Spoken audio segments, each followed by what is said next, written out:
Saya ulang ya, baik dari segi waktunya, spesifik tanggal 9 Dzulhijjah, atau dari segi penekanan amalannya. Ini mungkin kita bisa pahami nih, kan? Dengan tidak lebih sulit dibandingkan dengan yang pertama nih, memahami setahun yang akan datang itu bagaimana. Dan ini nggak mungkin bisa dilakukan kalau nggak ada persiapan dari sebelumnya. Tapi kadang-kadang yang lebih utama dari faktor dalam ketidakmampuan mengendalikan nafsu dengan baik.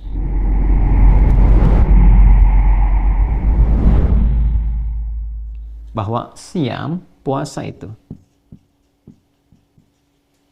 yaumi arafata, yang dilakukan ya pada, nah ini waktunya. Jadi di sini dzaraf menunjukkan kepada waktu. Ada yang memahami yaumi arafah tepat saat orang berwukuf, waktunya orang wukuf di Arafah. Ada yang memahami di penanggalan yang sama dengan orang wukuf. Jadi kalau sana tanggal 9, tempat lain tanggal 9, walaupun berbeda momentumnya, di sana wukuf, di sini misalnya belum nyampe, maka sama-sama ketika dipahami tanggal 9 ya, itu dimaksudkan pada harinya, tanggal 9 Dzulhijjahnya.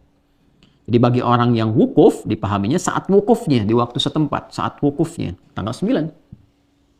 Ya, bagi orang yang tidak wukuf, ya tinggal dilihat bagaimana kemudian keadaan di sekitarnya, tempat setempatnya. Ya, kalau dia bersamaan misalnya, samaan dengan orang yang wukuf, tanggal 9-nya sama, di waktu yang serupa, harinya sama, maka saat wukuf, sini pun kemudian menunaikan puasa. Tapi kalau misalnya perbedaannya di sana, hilal sudah masuk waktunya, sudah tampak, dari segi hisab juga sudah tampak misalnya kan, atau di tempat lain hisabnya belum masuk misalnya, ru'yatnya nggak tampak, maka boleh jadi bisa berbeda. Di sana tanggal 9-nya hari A, di sini hari B misalnya, maka yang diambil waktunya. Ya, diambil apa? Waktunya. Singkatnya adalah, ini tanggal 9, ini pun tanggal 9. Tuh.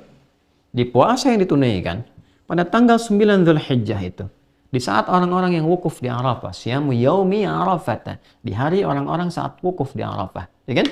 Tanggal berapa? Tanggal 9. Ketika di tempat lain didapatkan tanggal 9, di tanggal 9 Dzulhijjah, di sana wukuf, sini puasa. Itu yang dimaksudkan. Jadi yang di sana sedang berwukuf, di sini puasa. Nah, ini bukan puasa biasa. Tidak sama dengan puasa biasa, ya. Puasa-puasa baik dari segi waktunya pun dari segi penekanan amalannya. Saya ulang ya.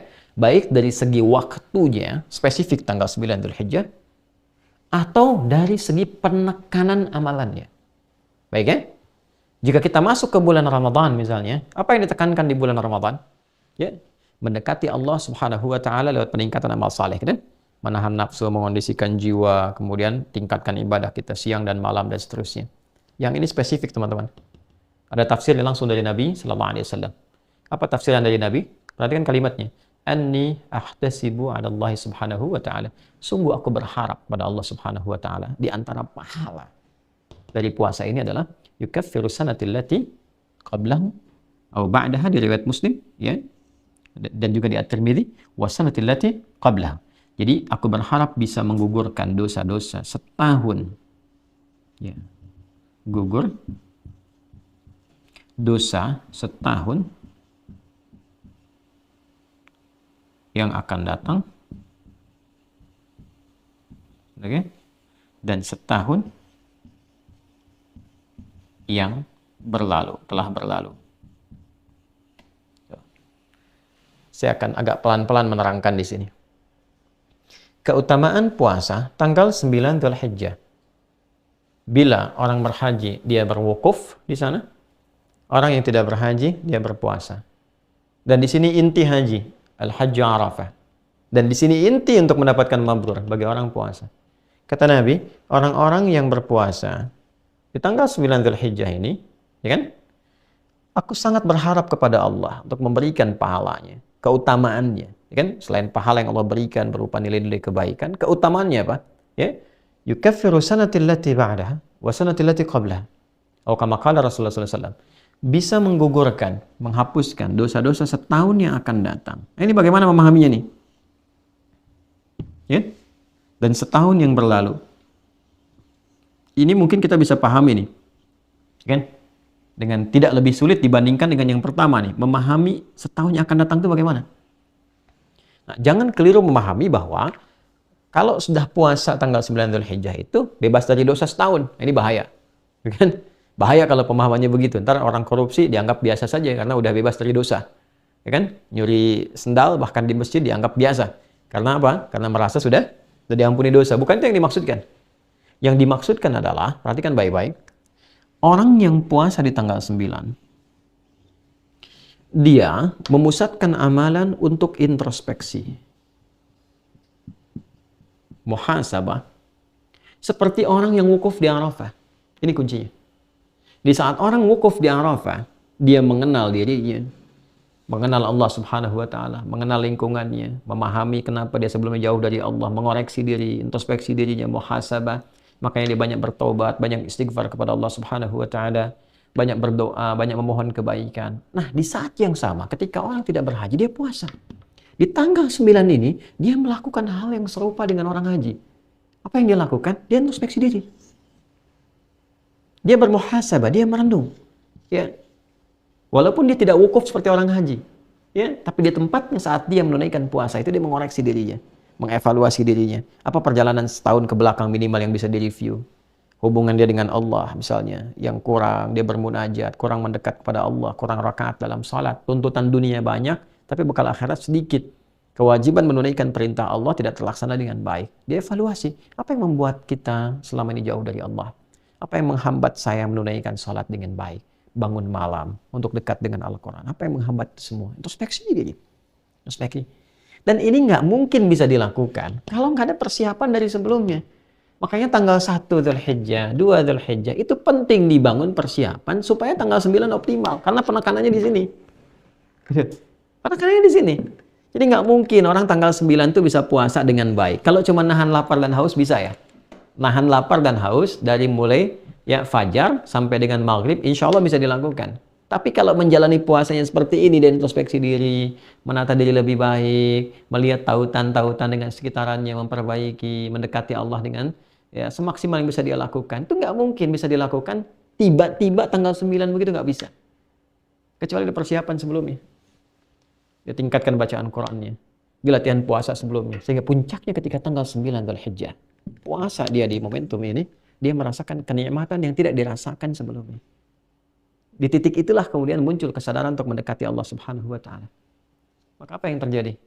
Ya, saat dia punya kesadaran, dia merasakan kedekatan lebih dengan Allah ketika dia berbuka, suasananya lebih tenang, lebih nyaman. Dan saat merasakan kenikmatan, kenyamanan, kebaikan itu dia bertakbir persis sama seperti orang meninggalkan padang Arafah menuju Muzdalifah. Dia berzikir. Ya, berzikir. فَإِذَا أَفَضْتُم مِّنْ عَرَفَاتٍ فَاذْكُرُوا اللَّهَ عِندَ الْمَشْعَرِ الْحَرَامِ. Kalau kamu sudah selesai di Arafah, kata Allah, ya, coba dicek di Quran surah Al-Baqarah, ya, dari ayat 198 sampai 199 itu.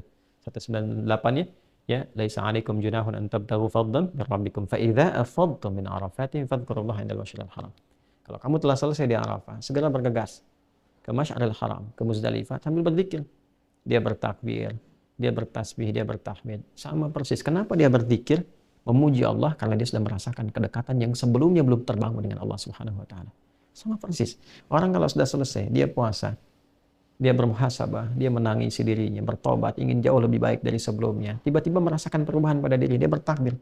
Allahu Akbar, Allahu Akbar, Allahu Akbar. Malam 10 tuh. Ya. Dan puncaknya di hari ke-10, teman-teman. Apa yang terjadi? Hari ke-10.